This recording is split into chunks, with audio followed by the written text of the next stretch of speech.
Discover your self உங்களை வரவேற்கிறது. இன்னைக்கு நம்மளுடைய டிஸ்கவர் யுவர் செல்ஃப் சேனல்ல இப்ப டிஆர்பி எக்ஸாம் எல்லாம் எழுதியாச்சு. அதே மாதிரி ஒவ்வொரு சப்ஜெக்ட்லயும் ஒரு பிளஸ் மைனஸ் இருந்தது. சில நண்பர்கள் நல்லாவே எழுதியிருப்பீங்க, ஒரு ஹோப்போடு எழுதியிருப்பீங்க. சில பேர் உங்களுக்கான சான்சஸ் உறுதி பண்ண முடியாத நிலைமையில இருந்திருப்பீங்க. எஜுகேஷன் சைக்காலஜியை பொறுத்த மட்டுக்கும் கொஞ்சம் வித்தியாசமான கேள்விகள் இருந்தது. ஆனா அது ரொம்ப கஷ்டம்னு சொல்ல மாட்டேன் நான். ஆனா ஜிகே பொறுத்த மட்டுக்கும் ரொம்ப டெப்தா கேட்டிருந்தாங்க. ஸோ அந்த அளவுக்கு ஜிகே இருந்தது. சப்ஜெக்ட் ஒவ்வொரு சப்ஜெக்ட் தக்கன வேரியா இருந்தது. இப்போ இது போகட்டும், அடுத்து வாட் நெக்ஸ்ட். இப்போ நமக்கு பாத்தீங்கன்னா கீ ஆன்சர் பல்வேறு சென்டர்ல இருந்து அந்த சப்ஜெக்ட் வைஸா கொடுத்துருப்பாங்க. இருந்தாலும் அபிஷியலா டிஆர்பி வெளியிடக்கூடிய ஆன்சர் எப்போ வரும், அந்த ஆன்சர்ஸ் வந்த பிறகு நீங்க என்ன செய்யணும். சில கொஸ்டின்ஸ்க்கு ஷேராகவே உங்களுக்கு தெரியும். அப்போ உங்களுக்கு ராங்கா போட்டிருந்தாங்க அப்படின்னு சொன்னா நீங்க சேலஞ்சிங் அப்படின்னு ஒரு ஆப்ஷன் இருக்கு. அதை கண்டிப்பா சேலஞ்ச் பண்ணணும். யார் சேலஞ்ச் பண்றாங்களோ அவங்களுக்கு மட்டும்தான் மார்க் பிளஸ் ஆர் அதே மார்க்கா அப்படின்ற மாதிரி வரும். அதனால மறக்காம நீங்க செய்ய வேண்டியது என்ன அப்படின்னா, ஒருவேளை உங்களுக்கு ஒரு பர்டிகுலர் ஆன்சர் ஷேரா இருந்தது அப்படின்னு சொன்னா அந்த ஆன்சருக்கான விடை எந்த புக்கு எங்க கண்டுபிடிச்சிங்க அப்படின்ற விவரங்களோடு நீங்க அனுப்பி வைக்கணும். So there may be error வரலாம். ஏன்னா கடந்த காலங்களில் நாங்கள் பார்த்துருக்கோம், கொஸ்டின் சேலஞ்சிங் ரொம்ப இம்பார்ட்டன்ட். இண்டிவிஜுவலா பண்ணணும். முன்னால ஒருத்தர் பண்ணிட்டாருன்னா எல்லாருக்கும் பண்ணி விடுவாங்க. இப்போ அப்படி பண்றது இல்லை. ஏன்னா அத்தனை பேருக்கும் பதில் சொல்ல முடியாது. அதனால கொஸ்டின் சேலஞ்சிங் அப்படின்னு சொல்லி வரும்போது கண்டிப்பாக ஒவ்வொருத்தரும் நீங்க தனிப்பட்ட முறையில் செயல்படணும். அப்போ உங்களுக்கு என்ன தெரிஞ்சுக்க வேண்டியிருக்கும், இப்பவே நீங்க கீ ஆன்சர் ஓரளவுக்கு பார்த்துருப்பீங்க, சென்டர்ல போட்ட கீ ஆன்சரை பார்த்துருப்பீங்க, உங்களுக்கும் தெரிஞ்சிருக்கும். இல்லைன்னா நீங்க செக் பண்ணிக்கணும். டிஆர்பி அனுப்பக்கூடிய அல்லது வெளியிடக்கூடிய ஆன்சரும் உங்களுடைய ஆன்சர்ஸும் ஒத்து வரலாம்.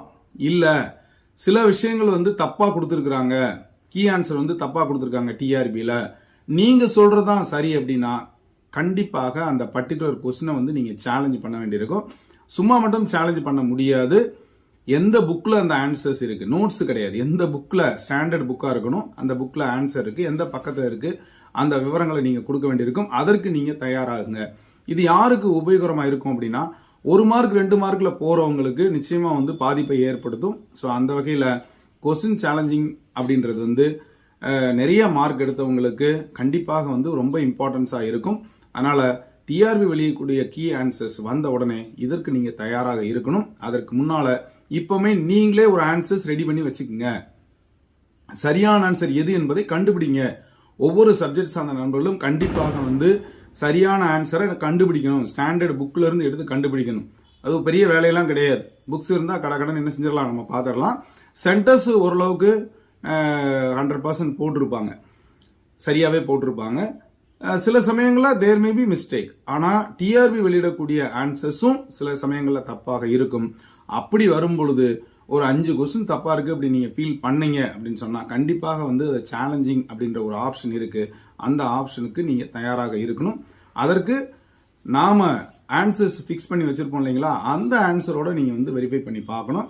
உண்மையிலே நீங்க எத்தனை மார்க்கு நீங்க ஷேர் பண்ணிருக்கீங்க, அதே மாதிரி எவ்வளவு உங்களுக்கு ஆன்சர்ஸ் வரும் அப்படின்ற விஷயமும் தெரியணும்.